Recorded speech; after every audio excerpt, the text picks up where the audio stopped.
નમસ્કાર, આપ જોઈ રહ્યા છો ગુજરાતની number 1 news channel news 18 Gujarati. આપણું ગુજરાત સાથે હું છું સિદ્ધાર્થ ધોળકિયા.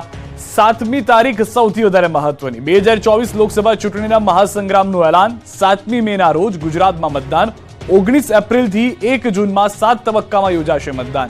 4 જૂને આવશે પરિણામ. લોકસભાની ચૂંટણીની તારીખોનું એલાન. 7 તબક્કામાં યોજાશે ચૂંટણી. ગુજરાતમાં ત્રીજા તબક્કામાં થશે મતદાન. ગુજરાતમાં 7મી મે મતદાન. 4 જૂને આવશે ચૂંટણીનું પરિણામ. લોકસભા ચૂંટણી 2024નું બ્યુગલ ફૂંકાઈ ચૂક્યું છે. કેન્દ્રીય ચૂંટણી પંચે ગુજરાત સહિત દેશમાં લોકસભાની ચૂંટણીની તારીખ જાહેર કરી છે. લોકસભાની ચૂંટણી આ વખતે પણ 7 તબક્કામાં યોજાશે. 19 એપ્રિલથી 1 જૂન દરમિયાન 7 તબક્કામાં મતદાન યોજાશે. ત્રીજા તબક્કામાં ગુજરાતની 26 લોકસભા બેઠક પર એક જ દિવસે 7મી મે મતદાન થશે અને 4 જૂને મતગણતરી થશે અને 4 જૂને લોકસભાની ચૂંટણીની મતગણતરી થશે. એ સાથે જ પરિણામ પણ આવી જશે. टोटल 12 स्टेट्स उस समय में जा रही होंगी और इस फेज में 3 नए राज्य में चुनाव शुरू होगा. इसका मैप कुछ इस तरह से दिखाई देगा. राजस्थान हम कवर कर चुके होंगे, तमिलनाडु कवर कर चुके होंगे, केरला कवर कर चुके होंगे, गुजरात इसमें कवर कर लेंगे. દેશમાં 19 એપ્રિલે પહેલા તબક્કા સાથે મતદાનની શરૂઆત થશે અને અંતિમ 7મા તબક્કાની ચૂંટણી 1 જૂનના રોજ યોજાશે. જ્યારે ગુજરાતની 26 બેઠકો માટે 7 મેના રોજ ત્રીજા તબક્કામાં મતદાન યોજાશે. 7 મેના રોજ ગુજરાતની પેટા ચૂંટણી માટે પણ મતદાન યોજાશે. આ સાથે જ ગુજરાતની પોરબંદર, માણાવદર, વિજાપુર, ખંભાત અને વાઘોડિયા વિધાનસભા બેઠકો પર પેટા ચૂંટણી પણ યોજાશે. ચૂંટણીની જાહેરાત થતાની સાથે જ ગુજરાતની રાજકીય પાર્ટીઓમાં ચહલપહલ વધી. પીએમ મોદીએ ટ્વીટ કરીને કહ્યું, સતત ત્રીજી વખત મતદારોના આશીર્વાદ મળશે. 2024 લોકસભા ચૂંટણીની જાહેરાત થતા પ્રધાનમંત્રી મોદીએ ટ્વીટ કર્યું અને કહ્યું કે લોકશાહીનો સૌથી મોટો તહેવાર શરૂ થઈ ગયો છે. ચૂંટણી પંચે 2024ની લોકસભા ચૂંટણીની તારીખો જાહેર કરી દીધી છે. ભાજપ એનડીએ આ ચૂંટણીઓ લડવા માટે સંપૂર્ણ રીતે તૈયાર છે. સુશાસન અને જાહેર સેવાના અમારા ટ્રેક રેકોર્ડના આધારે અમે લોકોની વચ્ચે જઈશું. મને પૂરો વિશ્વાસ છે કે અમને સતત ત્રીજી વખત 140 કરોડ પરિવારના સભ્યો અને 96 કરોડથી વધુ મતદારો સંપૂર્ણ સ્નેહ અને આશીર્વાદ મળશે. ચૂંટણીની જાહેરાત સાથે રાજકીય પાર્ટીઓમાં પણ ચહલપહલ તેજ થઈ ગઈ છે. ભાજપના કાર્યાલયમાં નેતાઓની અવરજવર વધી ગઈ છે. કમલમ ખાતે પણ ભાજપના નેતાઓનો જમાવડો જોવા મળ્યો. તો ચૂંટણી જાહેર થયા બાદ ભાજપ પ્રદેશ અધ્યક્ષ CR પાટીલે તમામ 26 બેઠક પર 5 લાખની લીડથી જીતનો હુંકાર કર્યો. મને વિશ્વાસ છે કે આપ સૌના સાથ અને સરકાર સાથે અમે ચોક્કસપણે 26માંથી 26 સીટ 5 લાખની લીડ સાથે જીતીશું. આ તરફ ચૂંટણીની જાહેરાત સાથે કોંગ્રેસ અને આપના નેતાઓમાં પણ ચહલપહલ જોવા મળી. આપના નેતાઓ રાજીવ ગાંધી ભવન પહોંચ્યા. ત્યારબાદ આપ અને કોંગ્રેસના નેતાઓ વચ્ચે યોજાઈ બેઠક. લોકસભાની ચૂંટણીને લઈને કોંગ્રેસ પણ સંપૂર્ણ સજ્જ હોવાનું પ્રદેશ પ્રમુખ શક્તિસિંહ ગોહિલે નિવેદન આપ્યું. 4 જૂને સમગ્ર દેશની સાથે મતગણતરી થવાની છે. અમે અમારી તૈયારીઓ કરી છે.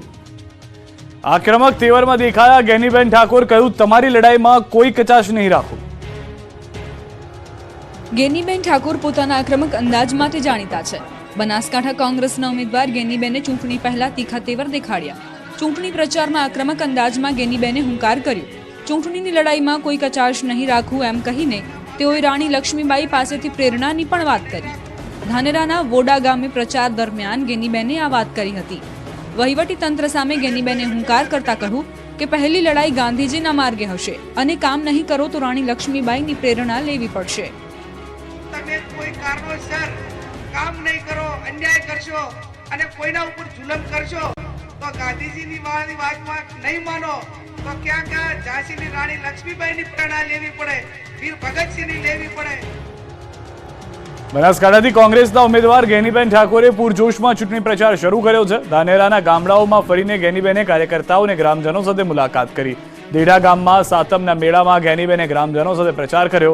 તો બોડા ગામમાં દીકરીઓ મહિલાઓએ ગેનીબેનને ફોર્મ ભરવા ડિપોઝિટ માટે 10, 20 અને 50 રૂપિયા આપીને સન્માન કર્યું. સાથે જ મહિલાઓએ ગેનીબેનને જીતના આશીર્વાદ આપ્યા.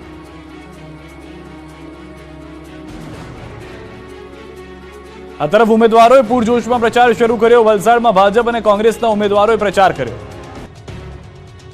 વલસાડ લોકસભા બેઠક પર ભાજપ અને કોંગ્રેસના ઉમેદવાર દ્વારા પૂરજોશમાં પ્રચાર શરૂ કરી દેવામાં આવ્યો છે. ભાજપના ઉમેદવાર ધવલ પટેલ અને કોંગ્રેસના ઉમેદવાર આનંદ પટેલ બંને ઉમેદવારો જિલ્લાના વિવિધ વિસ્તારોમાં ચૂંટણી પ્રચાર કરી રહ્યા છે. જોકે ભાજપ અને કોંગ્રેસ બંને પાર્ટીના ઉમેદવારો એક જ ગામમાં પહોંચ્યા હતા, જ્યાં ભાજપ અને કોંગ્રેસ બંને પક્ષો દ્વારા તેમના ઉમેદવારનું સ્વાગત કરવામાં આવ્યું. વલસાડના કપરાડાના નાના પોંઢામાં ભાજપ ઉમેદવાર ધવલ પટેલ પહોંચતા કપરાડાના ધારાસભ્ય જીતુભાઈ પટેલ અને ભાજપના કાર્યકર્તાઓ અને અગ્રણીઓએ મોટી સંખ્યામાં ઉપસ્થિત રહી અને ધવલ પટેલનું ભવ્ય સ્વાગત કર્યું.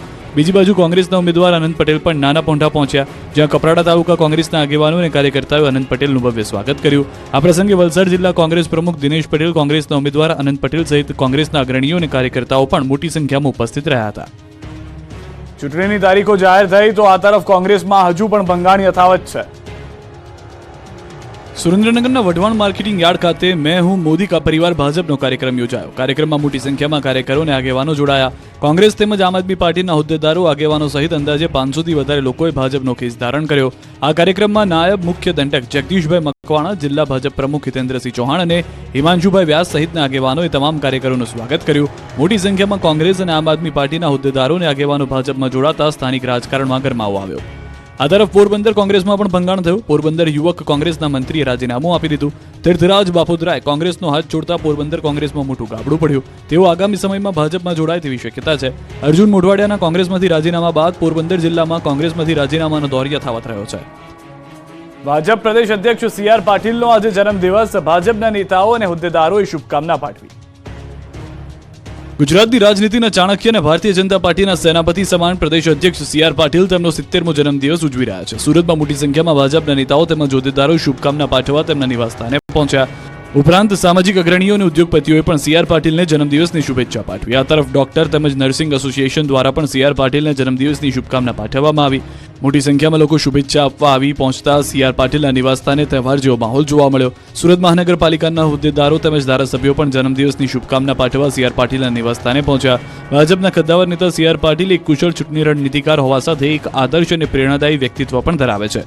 એક પોલીસ કોન્સ્ટેબલથી ભારતીય જનતા પાર્ટીના સેનાપતિ બનવા સુધીની સી.આર. પાટીલની સફર સંઘર્ષમય રહી છે.